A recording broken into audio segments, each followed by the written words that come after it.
Hello everyone. Class 12 का important question है। France things will they make them sing in German even the pigeons what could this mean.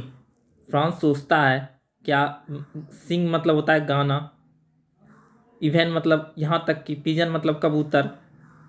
तो France सोचता है क्या वे यहाँ तक कि कबूतरों को भी जर्मन में गाने देंगे। इसका क्या मतलब हो सकता है।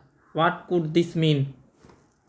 आंसर है language is inherent to culture and identity. Inherent का मतलब होता है अंतर्निहित, कल्चर का मतलब होता है संस्कृति एंड आइडेंटिटी मतलब पहचान। तो क्या है, भाषा संस्कृति और पहचान में अंतर्निहित है। The authority of human being is restricted only to false boundaries that can be controlled. Authority मतलब होता है अधिकार। तो इस वाक्य का मतलब हो गया कि मनुष्य का अधिकार केवल झूठी सीमाओं तक ही सीमित है जिन्हें नियंत्रित किया जा सकता है। कंट्रोल मतलब सीमित किया जा सकता है, नियंत्रित करना। ऑथोरिटी मतलब अधिकार होता है, ह्यूमन बीइंग मतलब होता है मानव, रिस्ट्रिक्टेड मतलब होता है सीमित करना। Nature and other things can not be govern मतलब अधीन होना हुआ।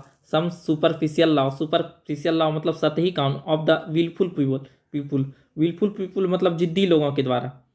तो इसका अर्थ ये हो गया कि प्रकृति और अन्य चीज़ें दृढ़ लोगों के कुछ सतही कानूनों द्वारा नियंत्रित नहीं की जा सकती।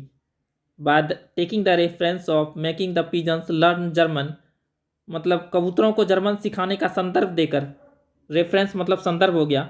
The author is pointing to this very constant मतलब लेखक जो है इसी बाधा की ओर इशारा कर रहा है। Pointing to this very constant का मतलब हो गया लेखक इसी बाधा की ओर इशारा कर रहा है।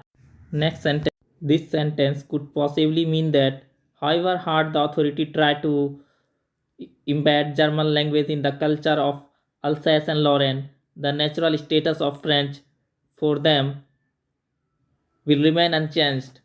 इम्बैड का मतलब होता है जबरदस्ती डालना या थोपना। तो इसका यहाँ पे मतलब हो गया, इस वाक्य का संभवतः यह मतलब हो सकता है कि अधिकारी अल्सैस और लॉरेन की संस्कृति में जर्मन भाषा को शामिल करने की कितनी भी कोशिश कर लें, उनके लिए फ्रेंच की प्राकृतिक स्थिति अपरिवर्तित रहेगी।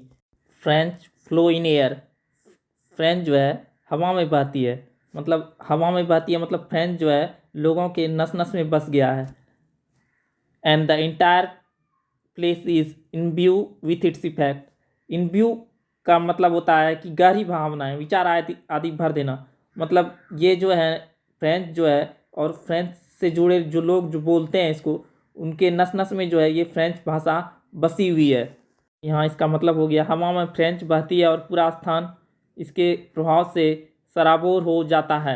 इवन दो यहाँ तक कि they train students in German, वो जो है स्टूडेंट को छात्रों को जर्मन में ट्रेंड कर रहे हैं, भले ही छात्रों को जर्मन भाषा में प्रशिक्षित करते हैं। The basic mode of communication would remain unchanged like the cooing of the pigeons.